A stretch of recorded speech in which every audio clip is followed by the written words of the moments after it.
This is the VW ID.BUZZ GTX with a long wheelbase, and today we'll find out together what it's capable of. We're discussing if you really need 340 horsepower and 560 Newton meters in a bus. We're discussing the price. We delve into the topic of light. We thoroughly talk about the design and remove seats to play Tetris. We load very often. We talk about the software, and we drive more than 3,000 kilometers together, discussing how suitable the ID.BUZZ GTX really is for vacations.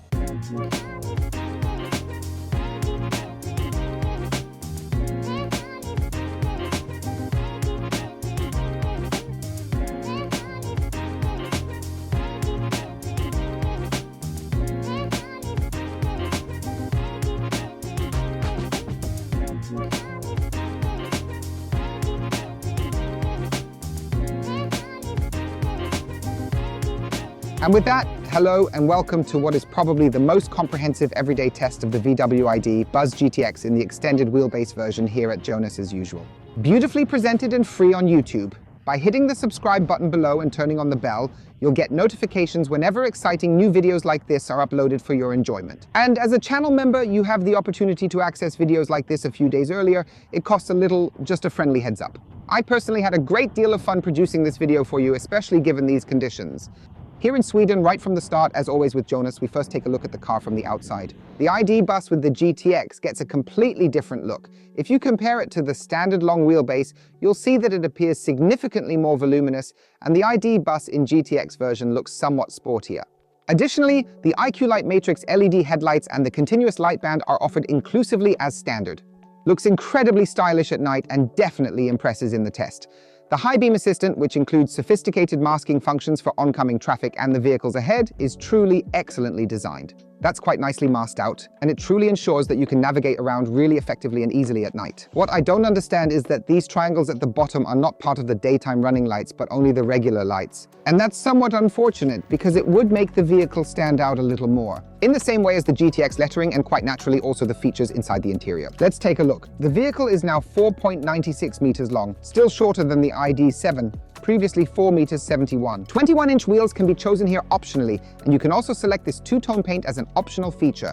It costs over 3,000 euros, but it's worth it as it's repainted across the whole surface. And then you can clearly see that the increase is really only in the wheelbase, since the overhang at the back remains just like the previous vehicle and equally boxy in its shape.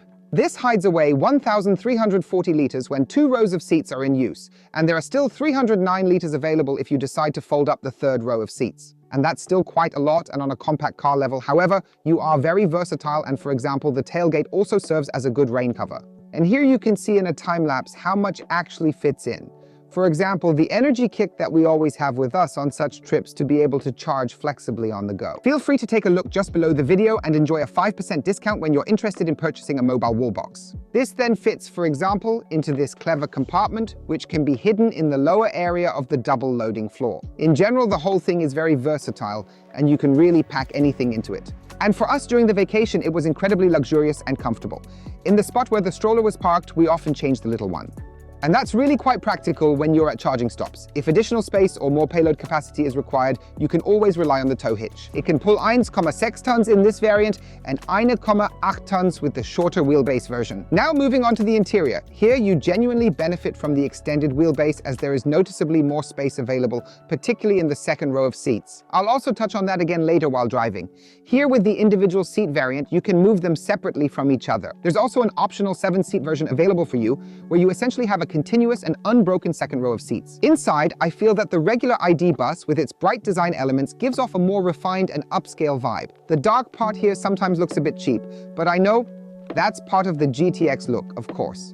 Red and black decorative elements, a few detailed stitches, and then the absolutely stunning 12.9-inch display. Nowadays, that's even a standard feature in the ID.BUZZ, quite similarly to how this steering wheel is. Felt quite good haptically, I have to say. And I'm still an advocate for using these touch-sensitive elements. They just perform well in everyday life. Behind it is the small info display and optionally the smaller head-up display. And enough storage space and clever features.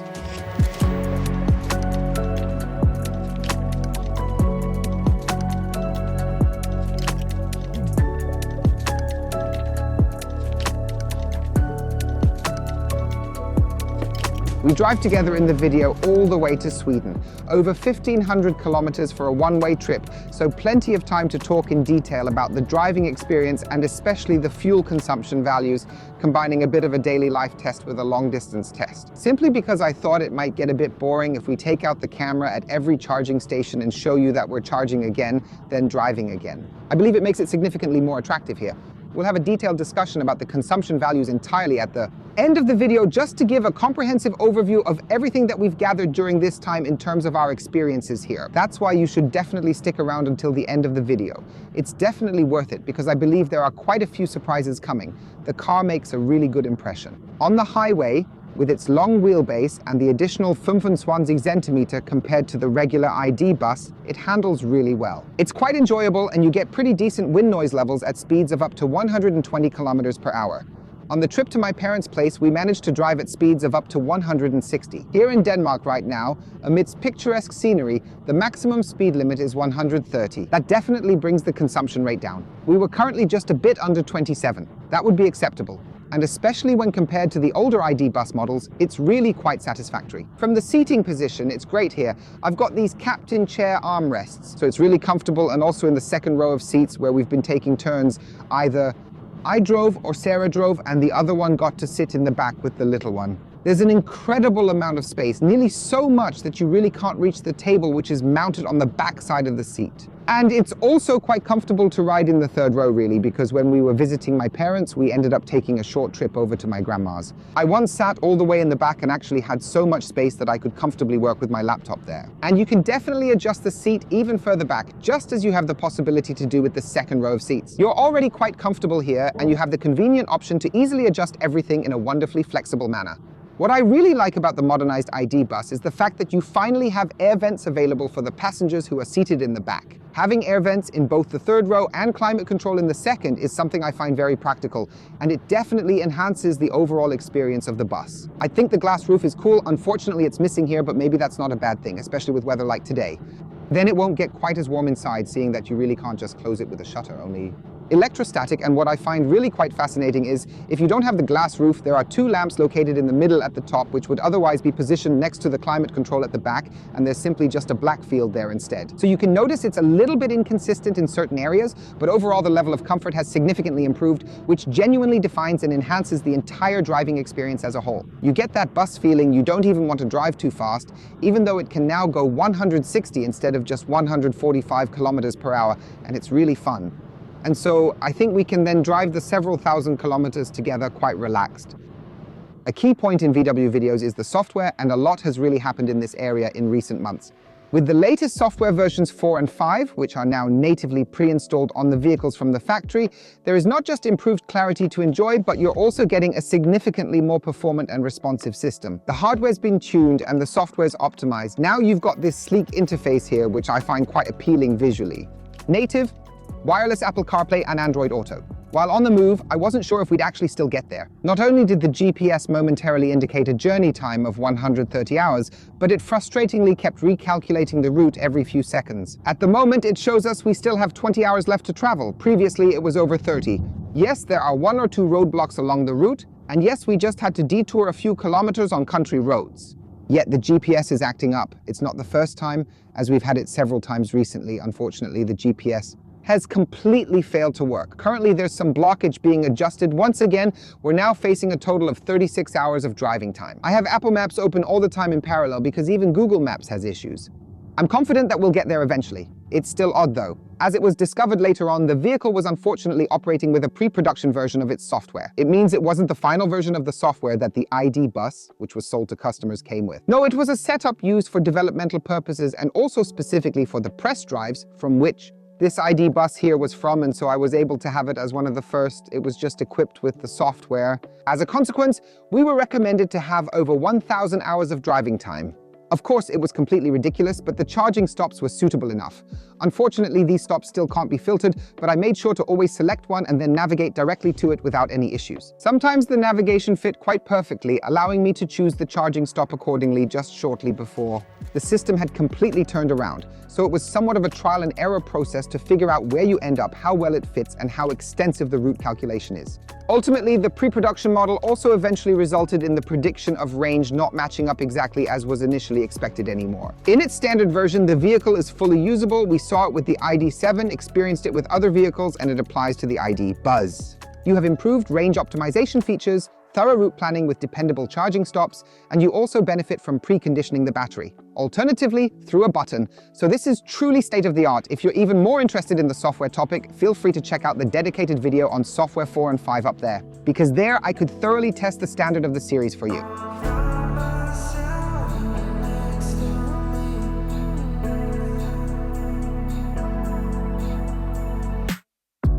My friends complain it's been 3 days since they heard from me. Somehow I always find ways to show up late to parties. Got nothing to wear, it's probably cause I don't do laundry. Here in Sweden, during various excursions, we had the opportunity to test what the suspension and the car itself can do. Since particularly during everyday trips, it's frequently quite different than simply driving on the highway. 340 horsepower is a lot of fun. Stepping on it is really amusing, and it rather has the problem that often you can't dose it enough, like when starting off, for example. Because when starting from a complete standstill, the 560 Newton meters are often simply too powerful, and I would need to switch over to the eco mode just to be able to start off normally and avoid to experience this jerking. Otherwise, you notice, especially with the suspension, that it's a bit firmer, aiming to convey this GTX feeling. That also makes it fun. And the long wheelbase naturally ensures that the car sits firmly on the road. But it would be strange for a vehicle with that mass. What I really noticed is the fuel consumption. In Germany, we've driven the first stretch to the highway, as always in our long-distance tests, with 19.5 kilowatt hours, so nearly 60 kilometers without any issues. Functioned really well and was quite efficient with a fully loaded car. While here in Sweden, on the usual roads with somewhat rougher asphalt, mostly experiencing wind and rain, we had consumption values that were typically around 24 kilowatt hours. We could hardly fit beneath it, and that clearly demonstrates there's quite a certain spread. But in everyday use, you can realistically cover up to 400 to 450 kilometers normally, especially with a fully loaded car, which is usually the case with such a van. When you're on vacation, it's a bit different. What time do you have here? Recognized my value. In daily life, you really start to appreciate aspects like the excellent turning radius, because it makes quickly turning into another intersection or making a U-turn so easy. It's simple with an impressive 11.8 meter turning circle. To put this in perspective, a Tesla Model Y needs 12.1 meters and our Kia EV9 needs 12.4 meters. These differences stand out, making the car agile and nimble, allowing effortless maneuvers into tight spots and corners with ease and confidence. Parking, getting through parking garages, and using car washes is straightforward with this vehicle, despite it being 4.96 meters in length, considerably wide, and having quite a boxy shape. I feel you always have good control over it and know exactly where the car is at any moment. The only thing I'm missing, and this is really nitpicking at a high level, is a digital rearview mirror. Because particularly when you're not just traveling with 3 people inside, but also utilizing the third row of seats, it frequently becomes quite challenging to see out the back. To still maintain a good clear overview, and particularly when the stroller often took up some extra space above, it became quite challenging to relax and comfortably see anything out the back. And just for the sake of completeness, when accelerating from a standstill, it doesn't really pin you forcefully to the seat. However, especially once you're at 20 kilometers per hour and the car is already rolling along, then you can really get quite a bit of power out of it. Whether you actually need 340 horsepower is debatable, but it's definitely fun to drive. All-wheel drive will definitely appeal to some folks, particularly in hilly regions. However, with 286 horsepower as a rear-wheel drive, it was really enjoyable, as I can demonstrate, and it's probably more than enough for most everyday needs. Yes, and then we need to discuss the price, with the test vehicle behind me priced at over 90,000 euros. The long wheelbase GTX variant begins at 75,000 euros, and nowadays the ID.BUZZ itself starts from a price just under 50,000 euros in the stripped down version, featuring less than 60 kilowatt hours of battery capacity, but at least it offers a basic entry point. Affordable? The one behind me is not really that affordable anymore. If we compare it with our Kia EV9, it has a similar amount of power, offers a bit more space, but now costs more than ours in the GT line, and that's quite steep for a Volkswagen. Now, you could say that the lighting has improved and the software at VW is better nowadays, yet it's still quite a significant amount of money. A multivan used to be expensive too, but this particular one is really quite a statement. And it's still missing features like the glass panoramic roof. You can now dim that electrostatically. We were able to show you that in the regular ID bus with a long wheelbase. And that comes with an extra cost of €2,200. This feature was left out here. I find it quite interesting to note where the current market pricing stands. And I'm eager to hear your feedback on it. Feel free to write it in the comments. I can easily imagine that quite soon there'll be some attractive discounts available for this product at several retailers. Curious what you think about it.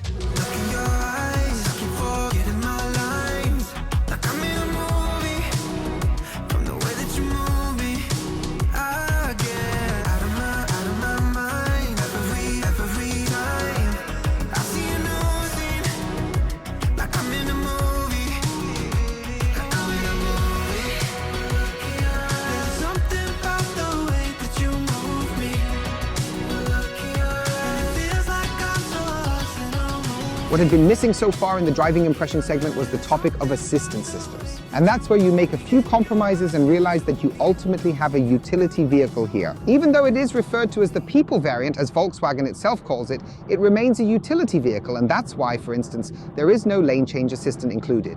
Not that this would really ruin or diminish the driving experience in any meaningful way. Not that it's a huge convenience feature without which you couldn't get by. An ID.4 comes with it, as does an ID.3 and even an ID.7, but the ID.BUZZ just doesn't have it. The head-up display offered here is smaller in size, yet it ensures that I still see all necessary information such as the current speed clearly presented while I'm driving, as well as the upcoming destination or my assistance systems, but unfortunately not those sophisticated AR features typically available in vehicles like the well-known ID.7 or even in an ID.3 model. It was mentioned that it's due to space constraints, however. I find it hard to believe because the car clearly has a lot of room up front. I believe it's more likely due to this relatively steeply positioned glass section here. And that's an excellent point because it really makes the entire field of view quite narrow, simply due to the fact that the windshield is positioned so far forward, causing the roof to push down. It often seems as though you're merely looking through a narrow strip of glass.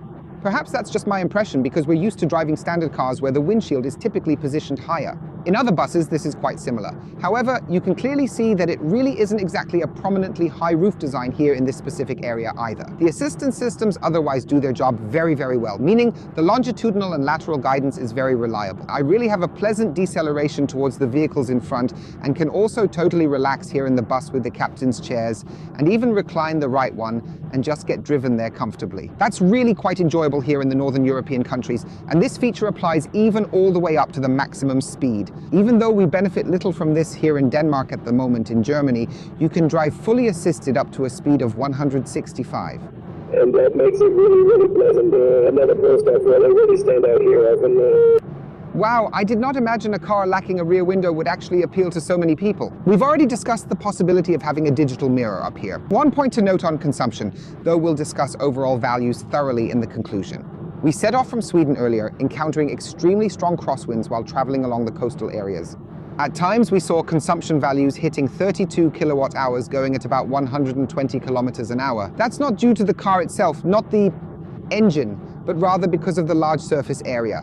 When side winds hit, it pushes the car sideways and it has to use significantly more energy to then be able to drive normally forward, and then at 110, 120 we had such a high consumption. It's gone down a bit, now resting at 29 kilowatt hours. Let's see what that truly means in the bigger picture, especially since the consumption on the way there was quite promising. And that brings us to the topic of charging, because we had a lot of charging stops with the ID.BUZZ. It's not always a perfect routine going from 10 to 80%, because when you're out on vacation with a baby, you don't necessarily pause only when either the GPS or your own route planning tells you to stop. No, you look at where you need to stop and then charge accordingly. That could be at the 50 kW station, the 150 kW station, or here 350 kW at Ionity. We were able to unlock most of them either through the Mango Energy app or the clever charging chip directly on the key.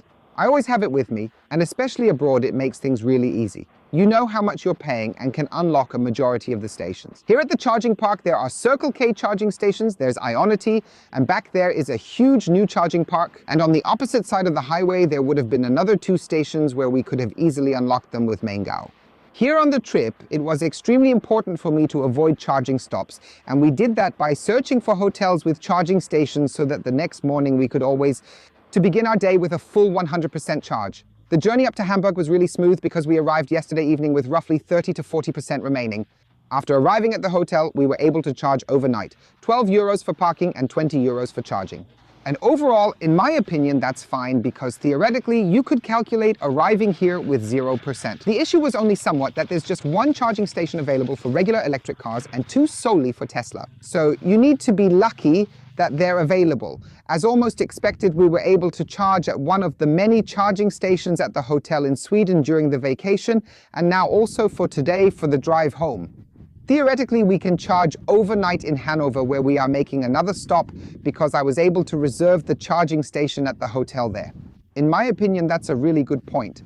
I was initially a bit skeptical, but when we arrived here last night, there was a note that said reserved for gestos, meaning for us starting from 18 o'clock, allowing us to relax and plug in the car without any worries. As you can see, with the help of the energy kick, there was really no other way we could have parked here. And in my opinion, that's definitely one of the biggest advantages of the energy kick. Not only can you use it as a mobile wall box at home, a PV wall box, or even as a versatile solution for fleet customers. No, you can indeed use the 10-meter cable as a charging cable. And with that, we were able to comfortably drive straight here to unload the stroller and the suitcases from the back, while still being able to charge the car overnight without any problem. And so it's connected here, charged to 100% by the next day, so we can head back home smoothly. Feel free to check below the video where you can save 5% on the energy kick. It doesn't mean that everyone needs one, but if you want a mobile charging solution, then the energy kick is the best choice, at least in my opinion. I consider hotel reservations quite practical, since you opt for these places to make sure that charging your electric car is both convenient and effective for your stay. And then, of course, it definitely makes a lot of sense if you have the opportunity to pre-book it in advance. What do you think? Leave a comment. And then, only the charging value is still missing. And we managed to charge from 11 to 80% right here. Because with this pre-series software, it had always been rather difficult to drop below 10%. So we were just there for a total of about 25 minutes, starting from plugging in at 11% all the way up to reaching 80%. And that's actually less than the 26 minutes that Volkswagen themselves specify for the new 86 kilowatt-hour battery. And that's the best time I've ever been able to charge with this battery, because we already had the ID.7, which was over 27 minutes. At that time, we had the ID.BUZZ with just rear-wheel drive and an extended long wheelbase. We were well over 30 minutes at that time. Now, I'm genuinely very pleased and satisfied that they have managed to get back to 80% in just about 25 quick minutes. But what's special about Volkswagen is that they keep charging further up. And in our case, during a multitude of charging processes, we then continued at 100%. At etwa 80%, the vehicle typically charges at 100 kilowatt and then slowly decreases. And it's often worth leaving the car plugged in. Changing the baby, breastfeeding, and finding something to eat yourself usually takes longer than 25 minutes. And so most of our charging stops in our everyday life typically lasted around 45 minutes. And then the car was fully charged again. And that's really convenient because you can then cover a longer distance without actually having to take breaks.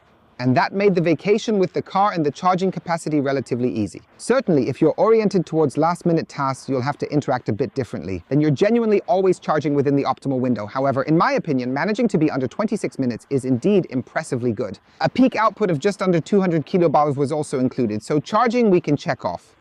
In my opinion, the AC charging speed of 11 kilowatts is quite nearly a bit too limited for the size of this vehicle. That would be quite practical, not for overnight charging at the hotel, but for quickly plugging in within the city. Because we completely avoided that, it just wasn't worth it. Feel free to share your opinion in the comments. Should Volkswagen go with 22 kilowatts or not? I'm eager for your thoughts. Now that we have returned home, it's definitely the right moment to discuss the consumption and also share my conclusion. So much for that. We had an average consumption over nearly 3,500 kilometers of 27.5 kilowatt hours per 100 kilometers. With a lot of highway portions with some faster stretches, mostly those stretches over 100 kilometers per hour. And a few stretches of country road. You saw it. I think we conveyed it quite well, how the division roughly was. And I think I also talked about the various conditions and challenges that come with being in Sweden. Wind, rain, bad weather conditions, and especially poor road surfaces. Today in this location, we had the chance to drive a more extended stretch in Germany at a speed of 130 once more, achieving a consumption of around 27 kilowatt hours. On the way there, we had a very, very long section, with an average consumption of 26.5 kilowatt hours at a targeted 130. But we also had routes where we wanted to drive at 130 and consumed over 30 kilowatt hours. You really notice with the car when you have higher elevation profiles, like where it goes uphill, downhill, where the wind is stronger, and especially how heavily it rains. The car has an extremely large surface area, and when the wind comes from the side, it naturally has a negative impact on fuel consumption. That would be the same with a combustion engine. It's not something that the electric bus is specific, but that's what we were traveling with, so it has to be mentioned.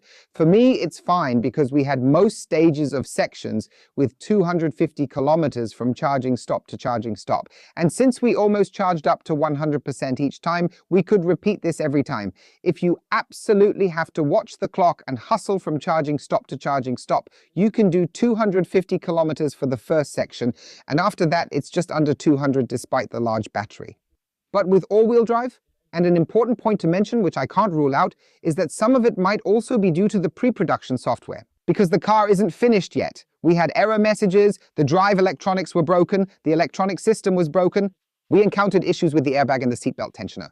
All those kinds of things that you're familiar with from these pre-series software stages. I'm not entirely certain if maybe it fully impacts the battery and especially the vehicle's driving range. And perhaps also that the BMS somehow went haywire and didn't actually report correctly how much state of charge we currently have, because sometimes the range prediction just froze and then showed the last 30% all at once, 150 kilometers of range.